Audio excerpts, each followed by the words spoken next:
le rôle de la diaspora, c'est d'abord par rapport à nous-mêmes. Nous avons quitté l'Afrique et nous sommes arrivés ici. Et nous avons un rôle par rapport à notre propre survie, par rapport à nos enfants et aux enfants de nos enfants et à notre progéniture. Donc là, ça implique une certaine responsabilité.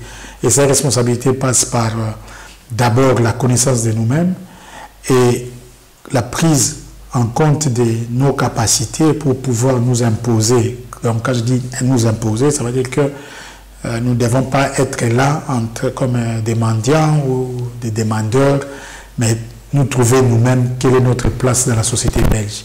Donc l'intégration, comme on parle souvent de l'intégration, il ne s'agit pas de demander la permission de devenir belge ou d'habiter en Belgique, c'est trouver sa place en Belgique pour vivre dans l'harmonie avec tout le monde.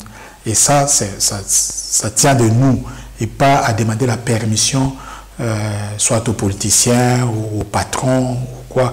Donc ça veut dire qu'il nous appartient à nous d'avoir aussi nos politiciens, nos patrons, nos jeunes, nos footballeurs, on les a déjà, nos musiciens, on les a déjà. Donc nous avons nos savants qui sont là, nos professeurs, nos chercheurs qui sont là, qu'on ne voit pas beaucoup. Et tout ça, c'est notre rôle à nous-mêmes, la diaspora, de les montrer d'abord à nos enfants, à nos jeunes, pour que nos jeunes soient fiers. Et par rapport à l'Afrique, parce que parfois on recrée nous-mêmes le néocolonialisme qu'on reproche, parce que souvent, dès que quelqu'un habite en Europe, il s'estime être dépositaire d'une certaine autorité vis-à-vis des Africains qui sont restés en Afrique. Donc nous pensons souvent que puisque nous habitons en Europe, donc nous connaissons plus que ceux qui sont en Afrique, donc nous savons ce qui est de mieux à faire pour les Africains qui sont en Afrique. Et ça, c'est reproduire les schémas, ou même les schémas de la colonisation ou de la néocolonisation. Ce qu'il faudrait nous faire, c'est d'abord apprendre dans le pays d'accueil où nous sommes arrivés, quelles sont les choses, les habitudes, les initiatives qui peuvent être utiles pour notre pays de départ. C'est ça, donc c'est ça. Et ensuite, regarder ensemble avec ceux qui sont restés, demander qu'est-ce qu'on peut faire, qu'est-ce que mutuellement on peut faire. Il ne faut pas toujours s'attendre à ce que nous, de la diaspora, on puisse faire quelque chose pour ceux qui sont restés au pays. Nous pouvons aussi nous poser la question, qu'est-ce que ceux qui sont restés au pays peuvent faire pour nous. Et ça, ce n'est pas toujours dans le schéma financier. Il ne faut pas toujours regarder, réduire la vie dans le schéma financier. Donc le rôle de la diaspora est celui aussi de donner cette fierté aux Africains qui sont restés, de savoir que vous possédez quelque chose que peut-être vous ne voyez pas la valeur. Donc c'est comme ça que, comme on verra plus tard, qu'on essaye de revaloriser nos langues, nos savoirs endogènes, et dire que, voilà, faire des comparaisons. Ben voilà, mais le Belge, en Belgique, il y a 3 tribus, si on peut parler comme ça. Il y a 3 tribus, vous avez des Flamands, des Wallons, des Allemands, et qu'au Congo, il y a 240 tribus. Et que la Belgique, c'est 30 000 km², les Congo, c'est 2 340 000 km². Donc, si vous multipliez 3 fois 80, vous êtes à 280. Donc, il y a autant de tribus au Congo qu'en Belgique. Donc, ce sont des aspects comme ça que nous, de la diaspora, on peut faire ressortir pour analyser, pour montrer que dans la société dans laquelle nous vivons, il y a des faiblesses. Les politiciens se disputent, comme chez nous, ils se disputent. Les patrons font des choses parfois qui ne tiennent pas la route. Il y a des patrons ici qui embauchent aussi leurs neveux. On se retrouve nous aussi ici avec des chefs qui ne sont pas responsables. Donc cette façon permet aussi à ceux qui sont restés au pays de se rendre compte qu'ils peuvent compter sur eux-mêmes. Parce que c'est ça maintenant, moi je crois que le grand message qu'on doit amener, que la diaspora doit amener en Afrique, c'est que nous pouvons, vous qui êtes sur place en Afrique, vous pouvez par vous-même. Il faut que la personne commence par croire qu'il peut par lui-même. Et la diaspora ne peut amener ces messages qu'au moment où la diaspora elle-même en Belgique pense qu'elle peut par elle-même. Donc on a un grand travail, comme je le dis toujours, on devrait avoir des magasins, comme on appelle exotiques, des magasins où on vend la nourriture africaine. 80% des magasins devaient être détenus par des Africains, ce qui n'est pas le cas. Donc, ce serait pas normal que nous, on achète, on mange des choses que les autres nous vendent. On est là, les éternels consommateurs, et on veut donner des leçons à ceux qui sont restés au pays. Pourquoi? Non. Donc, c'est un problème culturel que la diaspora peut amener parce qu'il a constaté et il a observé comment les autres vivent.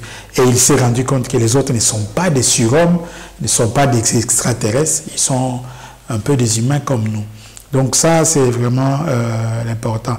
Bon, maintenant, il y a des aspects basiques aussi, comme tout le monde dit, la diaspora africaine donne beaucoup d'argent au pays, et ce qui permet de soutenir, mais il faudrait que quand même, si on ajoute la philosophie comme sous-bassement, on verra que l'argent que nous envoyons en Afrique ne servira pas seulement à empêcher, à aider les gens à trouver à manger. Ça, c'est basique et primaire. Il faudrait que cet argent-là puisse servir à bâtir des industries, des institutions.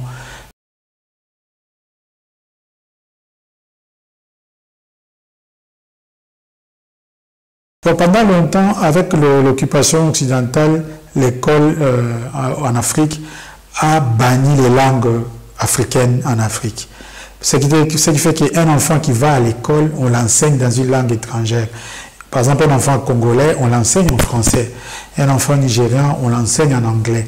Et dans cette école où on l'enseigne en français, il est interdit de parler lingala. Moi, par exemple, on m'interdisait de parler lingala à l'école, alors que je parle lingala avec ma mère, avec mon père, dans mon quartier. Donc, tous les 12 ans qui constituent l'école primaire et l'école secondaire, je l'ai passé à apprendre le français. Et ça, c'est pas normal. Ce qui fait que quand quelqu'un a appris à parler français, il s'estime être quelqu'un d'important, alors que le français, ce n'est qu'une langue. C'est pour cela que nous faisons cet effort de montrer que nous pouvons utiliser nos langues, pas seulement comme on dit valoriser nos langues, je le dis toujours, nous ne valorisons pas nos langues, nous utilisons nos langues pour nous valoriser, nous. C'est pour cela que, par exemple, je travaille sur le lingala où j'ai fait tout l'effort de produire de la chimie, de la physique, des mathématiques, de la physique quantique en lingala pour montrer que nous pouvons faire tout ce que partout ailleurs dans le monde on fait avec nos langues. Donc nous pouvons former des médecins en lingala, des informaticiens, des ingénieurs, des mécaniciens, des aides-soignantes et tout le monde. On peut le faire ça en lingala, en kikongo, en yoruba, en fan ou en ewe. Donc tout ça, comment amener les gens à être convaincus que ça vaut la peine en produisant des ouvrages, des savoirs dans nos langues. Il faudrait que nous arrêtons à réserver pour des futilités. Si nous voulons discuter futilité, alors nous discutons dans nos langues. Si nous voulons parler sérieusement l'avenir de l'Afrique, alors nous devons parler en français. Au dommage que je suis ici chez vous, on est en Belgique, je dois vous parler en français, il faut comprendre. Mais si je m'adressais aux Congolais ou aux Nigérians ou aux Béninois en Afrique, il serait mieux que des explications comme ça, que je les passe en lingala. Parce que c'est possible. Bon, moi je peux le faire en lingala. Donc ça c'est un peu notre démarche qu'on fait pour amener les Africains à se rendre compte qu'ils peuvent tout avec leur langue. Leur langue ne manque de rien.